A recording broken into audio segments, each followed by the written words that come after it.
Hi there, yes you are indeed seeing this correctly. This is a 20-something minute long video that's vertically oriented, and that can only mean one thing. I've got another tree map compilation video for you, and this time it's Canada, where each province and territory is made out of wood from its official tree. Now, I started this series all the way back in August of 2022, but some of the species of wood proved pretty difficult to source, so it took me over 16 months to finish this thing. Well worth the wait in my opinion, because the final map turned out incredible, and also you don't have to wait at all. You just get to keep watching this video and 16 months are gonna fly right by. But anyway, like the map of the official state trees of the United States or the map of interesting native trees of the UK and Ireland, this video is a compilation of TikToks, since these videos are a little bit too long to be YouTube shorts and not quite long enough to be full-length YouTube videos. I end up just collecting the short form versions and compiling them together here for my YouTube audience to enjoy. Now, as for what's next after this map, I definitely want to move on to another region of the world, but I'm probably gonna have to continue doing this short form compilation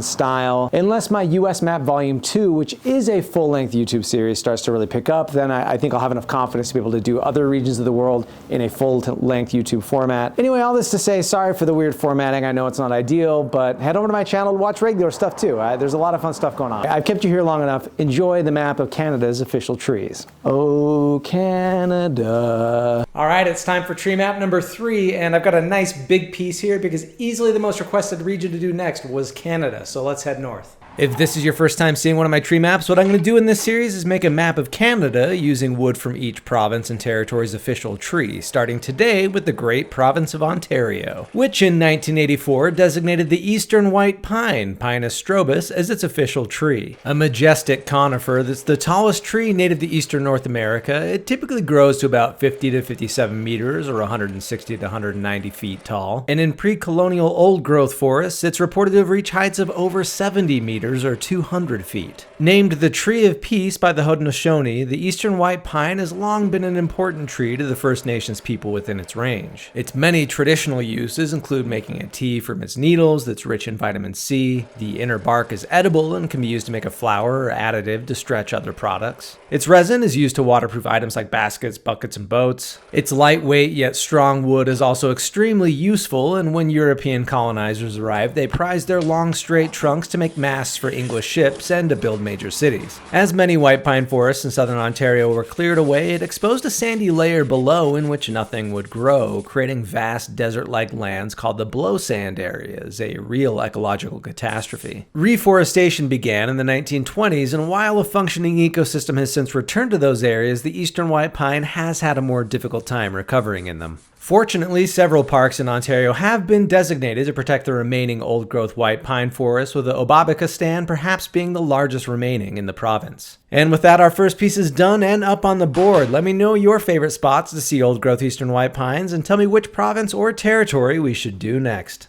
It's already time for the smallest piece on our Canada tree map. It's the great province of Prince Edward Island, which in 1987 designated the northern red oak, Quercus rubra, as its official tree. It's a large deciduous tree that grows straight and tall, up to 28 meters or 90 feet, and exceptionally up to 43 meters or 140 feet, with a trunk of up to 50 to 100 centimeters or 20 to 40 inches in diameter. It's also fast-growing and long-lived, reaching ages upwards of 400 years. Its leaves come in when day length has reached 13 hours, regardless of air temperature, and as a result, in colder parts of its range, they often lose their flowers to late spring freezes, resulting in no seed crop for that year. Its acorns, meanwhile, won't germinate without a minimum of 3 months exposure to temperatures below 4 degrees Celsius or 40 degrees Fahrenheit. Speaking of its acorns, they're edible but are more bitter and higher in tannins than those in the white oak family, but the tannins can be leached out to make them more palatable via a process invented by indigenous people within the tree's range. Red oak wood is an extremely popular hardwood and is widely used in cabinet and furniture making, and also it's notable for being so ring porous that you can suck water through a piece of the wood like a straw. The northern red oak was quite common in the native forests of Prince Edward Island until early European colonizers arrived and began to clear-cut those forests, with the red oak being particularly prized for its wood as the only oak native to the island. Very little of those original oak forests remain, although the province created the Royalty Oaks Natural Area in Charlottetown as a reserve for cover a mature native woodland including many red oaks. And our red oak Prince Edward Island is all done and looking charming up on the board. Tell me your favorite species of oak tree and let me know what piece of Canada we should make next. We haven't had a map piece as complicated as today's is going to be since all the way back at the US state tree map. Because today we're making the great province of Saskatchewan, which in 1988 designated the white birch, Betula papyrifera, as its official tree. Also called the paper birch, it's a charming medium-sized tree that's most famous for its white bark that can peel off in paper-like portions. Its wide native range covers most of Canada, and it's found throughout the province of Saskatchewan, where it can grow in many soil types from steep rocky outcrops to the peat bogs of the northern boreal forests. It's an important food source for many species of birds that feed on its seeds. The yellow-bellied sapsucker drills holes in the bark and feeds on its sweet sap, and it's a wintertime staple for moose due to its sheer abundance. The white birch has many unique properties that have given it a ton of traditional and modern uses. Its bark has a high oil content that gives it waterproof and weather-resistant characteristics, making an excellent fire starter even when wet. It can be peeled off and sewn together to make boxes. Its waterproof properties make it great for shelters and especially canoes, giving the tree its other nickname, the canoe birch. It's also used in a traditional indigenous art form known as birch bark biting, in which artists fold up pieces of birch bark and bite on it to form intricate designs. They can also be tapped much like maple trees to produce birch syrup, which has a spicy caramel or molasses-like flavor. The white birch isn't used for its wood quite as much as the yellow birch, which we'll cover later in this map, but it's still an attractive and useful wood, and it's used to make furniture, paneling, and a whole lot more. And it gave us a really nice looking Saskatchewan that's looking great up on the board. Tell me your favorite thing about the white birch and let me know what piece we should make next.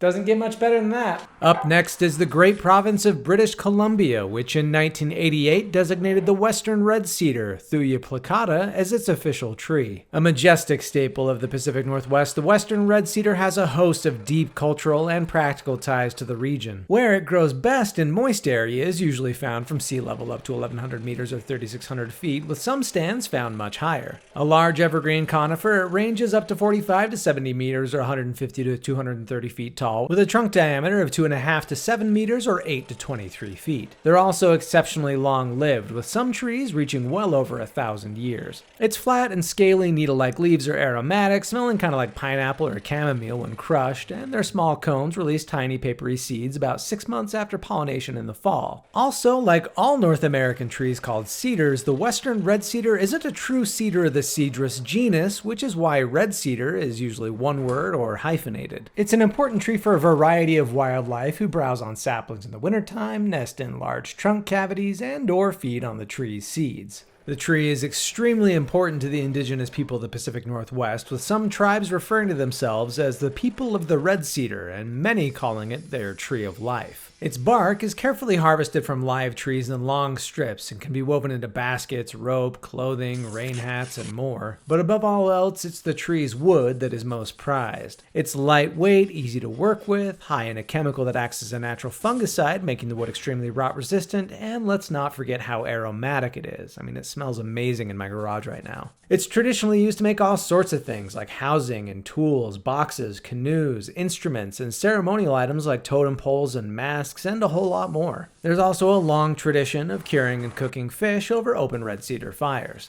It's also a commercially important domestic softwood species being used extensively for outdoor construction and fencing, decking, shingles, and siding, and it's extremely popular for building sailboats and cedar strip canoes. And what a stunning final piece it made for us here. The western red cedar is a tree I could talk about all day, so great work, British Columbians. Everyone tell me your favorite smelling wood, and let me know what piece we should make next. I love how many nice big pieces of wood this map has. Up today, it's the great province of Quebec, which in 1993 designated the yellow birch, Betula alleghaniensis, as its official tree. The largest of the North American birch trees, it grows to around 18 to 30 meters tall, or 60 to 100 feet. Its native range covers southern Quebec all the way up through Newfoundland, as well as the Great Lakes region and south into the Appalachian Mountains. It prefers cooler conditions and is often found on north-facing slopes, in swamps, stream banks, and doesn't grow well in dry regions or those with hot summers. It's most identifiable by its shiny yellowish bronze bark that often peels off in little flakes. And its twigs, when scraped or crushed, have a slight scent of wintergreen, although not as strong as its close relative, the sweet birch. It has a variety of traditional uses among the indigenous people within its range. The inner bark can be used to treat blood diseases and as a diuretic. The bark itself can be used to build dwellings, canoes, trays, and dishes. It makes a great fire starter even when wet, and you can also use it to make wintergreen oil. The yellow birch can also be tapped much like the sugar maple, although the sweet birch is more often used to make birch syrup and birch sodas.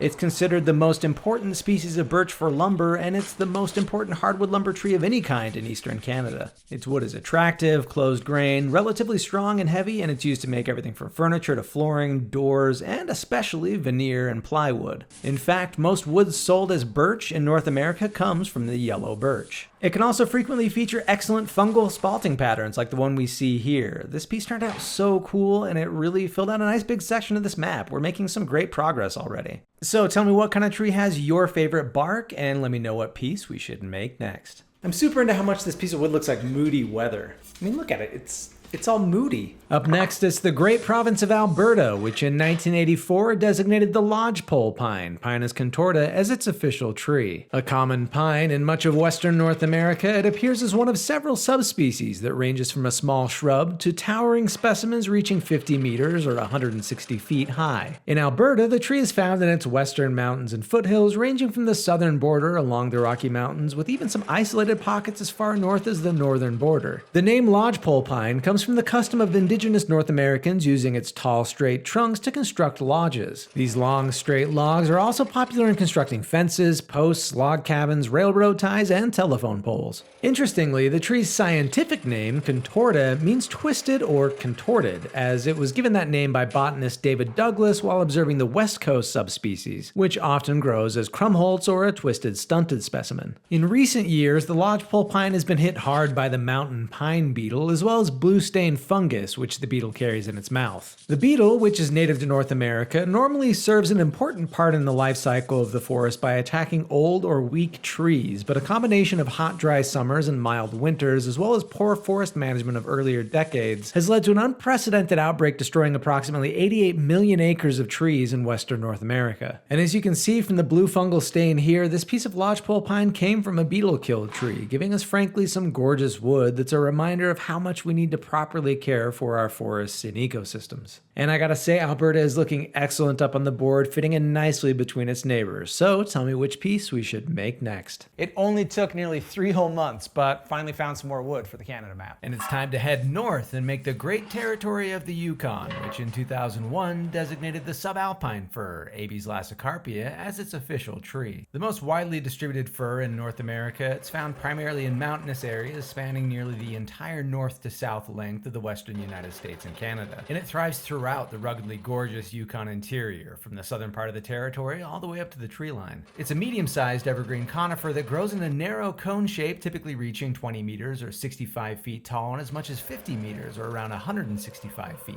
Their cones are awesome. They're this really cool deep purple color, and they grow upright and disintegrate on the tree, releasing wing seeds in the fall. Since it's December, it's also worth noting that its narrow frame and glaucous-colored foliage has made it a popular Christmas tree within its range as well. It's a tree with many traditional uses among the First Nations and indigenous tribes within its wide range. Its needles can be brewed into a lemony tea rich in vitamin C, making it historically helpful in warding off scurvy in its remote mountainous homes. Resin easily collected from the tree's blisters can be used to dress wounds or chewed as a gum, and there are a host of additional traditional medicinal uses from this tree. Its lightweight wood is considered poorer quality compared to other conifers, so it's not widely used, and when it is, it's most often used for things like wood pulp and paper manufacturing. I love this tree. It's a great pick for Yukon, and also really nice to finally be able to add another piece to this map. Hopefully it won't take another 3 months to find wood for the next one, but let me know in the comments which piece you'd like to see next. Well, what do you know? We finally got some more wood for the Canada map. This time it's the great province of Manitoba, which in 1991 designated the white spruce, Picea glauca, as its official tree. It's a large evergreen conifer with a wide native range that spans across Canada and all over Manitoba. They typically grow 15 to 30 meters or 50 to 100 feet tall and reach ages of 250 to 300 years old. The white spruce's scientific name, Picea glauca, comes from the color of its needles, glaucous being the word for that excellent greenish, grayish grayish-bluish color that's often found in nature. This is the northernmost tree species in North America, reaching just north of 69 degrees latitude. So as you'd expect, it's extremely hardy and withstands temperatures as low as -94 degrees Fahrenheit or -70 degrees Celsius. It has many important traditional uses. Its needles, and especially new growth tips, are edible and can be brewed into a tea rich in vitamin C. It can also be used in making beer and flavoring for sodas and candy. Many parts of the tree can be used for clothing and weaving. The roots can be used to make baskets and sewing seams. Young trees can be used to make snowshoes and bows. Its wood is really soft and light, but relatively strong, and a really important resource in the extreme regions of its range, being used to make shelters and firewood. And its primary modern use is in making pulp and paper. And our white spruce Manitoba is done. It's a remarkable conifer, and it's filling in this map nicely. Canada's coming together. Hopefully it won't be as long a wait, but let me know what piece you'd like to see next. Finally got some more Canada map wood, and there's some needles still attached to this piece. Ooh, friendly.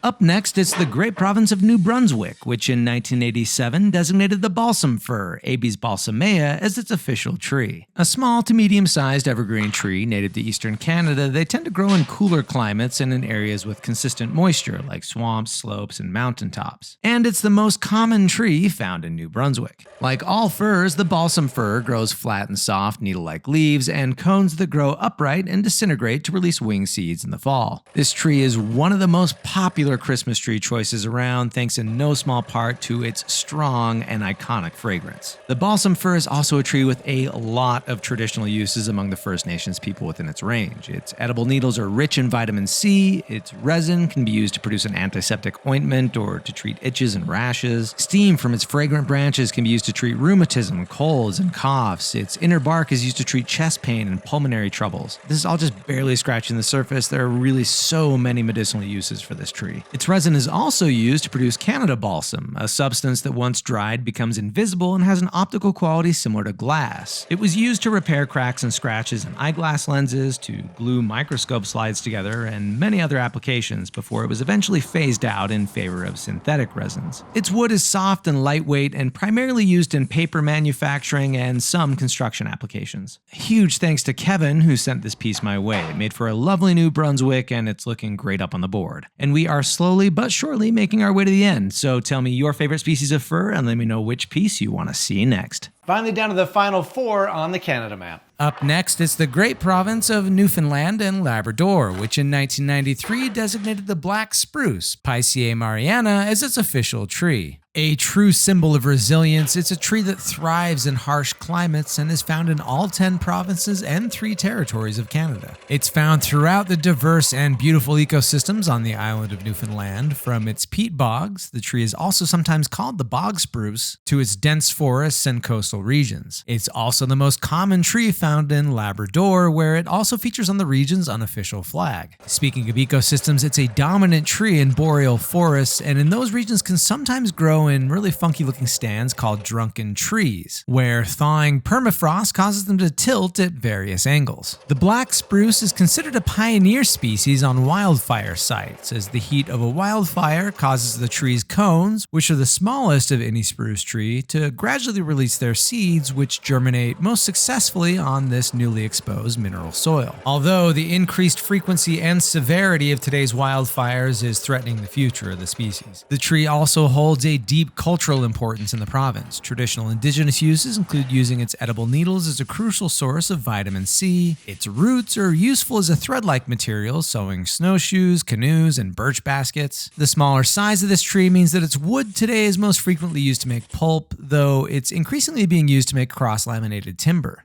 This ended up being a really pretty piece of black spruce wood, and it's looking right at home up on the board. Really helps to bring this map together. And there are only 3 pieces left, so tell me which one you'd like to see next. All right, it's finally the moment you've all been waiting for. That's right, it's finally time for the great territory of Nunavut, which hasn't designated an official territorial tree since, well, it's a territory with basically no trees. So a lot of you made some really fun suggestions for this map, like using items prized for construction and carving among the First Nations people of Nunavut, including soapstone and driftwood. And while I really loved those 2 ideas, I couldn't really afford that much soapstone or source regional driftwood, so I turned toward 2 candidates that have been put forward forward as potential official trees for the territory. The primary candidate is the Arctic willow, Salix arctica. This tiny creeping shrub-like plant is the northernmost woody plant in the world and grows throughout Nunavut, but I need more wood than that plant provides, so I went with the other candidate, the balsam poplar, Populus balsamifera. The northernmost North American hardwood, it's hardy, fast-growing, and found throughout northern Canada. Its native range doesn't extend above the tree line into Nunavut, but researchers have recently reported finding groves of small shrubby balsam poplars well above the tree line, an indicator that the tree is likely to be one of the first to encroach into the territory as a result of global warming. The balsam poplar is well known for its strong and sweet fragrance, which comes from its resinous buds, which have natural disinfectant properties and are used to make salves and ointments. Its wood is soft and lightweight and not often used in woodworking, but boy did we get some gorgeous pieces. I mean, look how amazing it looks up on the board. That took a lot of work, but my oh my was it worth it. Look how it's really bringing this map together, and only 2 pieces left, so let me know which one you'd like to see next. Time to finish sprucing up the Canada map with our second to last piece. That's because up today it's the great province of Nova Scotia, which in 1988 designated the red spruce, Picea rubens, as its official tree. Selected to represent the strength and resilience of Nova Scotians, the red spruce is able to survive in virtually any terrain and condition. It's also the most dominant tree of the Acadian forest region of North America, and thus is found across Nova Scotia, where it prefers cool, moist environments on well-drained slopes and valleys. The red spruce is very closely related to the black spruce, which we talked about back on the Newfoundland and Labrador episode, and the two trees easily hybridize where their ranges overlap. It gets the name red spruce from its sometimes reddish-brown bark, as well as the color of its new growth twigs for their first year. Nova Scotia's red spruces are also renowned for their high-quality wood known as Adirondack or Eastern red spruce, which is particularly prized for its resonance and tonal qualities, being used for crafting musical instruments like violins, guitars, and pianos. Unfortunately, the tree's old-growth population is under threat due to historical overharvesting, acid rain, and climate change, and organizations like Nature Conservancy Canada are working to protect remaining stands like those found on the Abraham Lake Nature Reserve and promote regrowth of the species elsewhere in the province. And our red spruce Nova Scotia is all done and up on the board, and while there's only one piece left to go, sourcing wood for this map has been really challenging, so fingers crossed that changes and I'll be able to finish this gorgeous map soon. Great news, the long wait is finally over. It's time for the last piece on the map of Canada's official trees. Last up, it's the Great Northwest Territories, which in 1999 designated the Tamarack larch, Larix laricina, as its official tree. A small to medium-sized conifer, as a member of the Larch genus, the Tamarack is perhaps most famous for being a deciduous conifer, which means that in autumn its needles turn a golden yellow before falling and leaving the trees bare until the next spring. It prefers marshy, low-lying areas, but is well adapted to harsh and extremely cold environments like the Canadian tundra and is found all the way up at the Arctic tree line. Tamarack cones are quite small, less than 2 centimeters long, while their short needles grow in groups of 10 to 20 per shoot. It's a tree with a lot of traditional indigenous uses, including using its inner bark to treat cuts, infected wounds, frostbite, and more. Its stringy roots can be used as fibers to sew things together like birch bark canoes. Its wood is lightweight and rot resistant and also quite flexible in thin strips, making it a popular traditional choice for constructing snowshoes. Their stumps and roots often have natural crooks, making them well suited for creating knees and boats. Their high rot resistance made tamarack logs a common choice for building these old wooden roads that were called corduroy roads. While today the wood is mostly used for pulpwood, fence posts, rough lumber, and firewood, but it's made for, I think, a really pretty map piece for the Northwest Territories for us here. And there we have it, the third completed map and easily the one that took me the longest to finish, but I think worth the wait. And enormous thanks to everyone who watched this series. You're the real ones. But it's time to start a new region, so let me know in the comments which one you'd like to see next.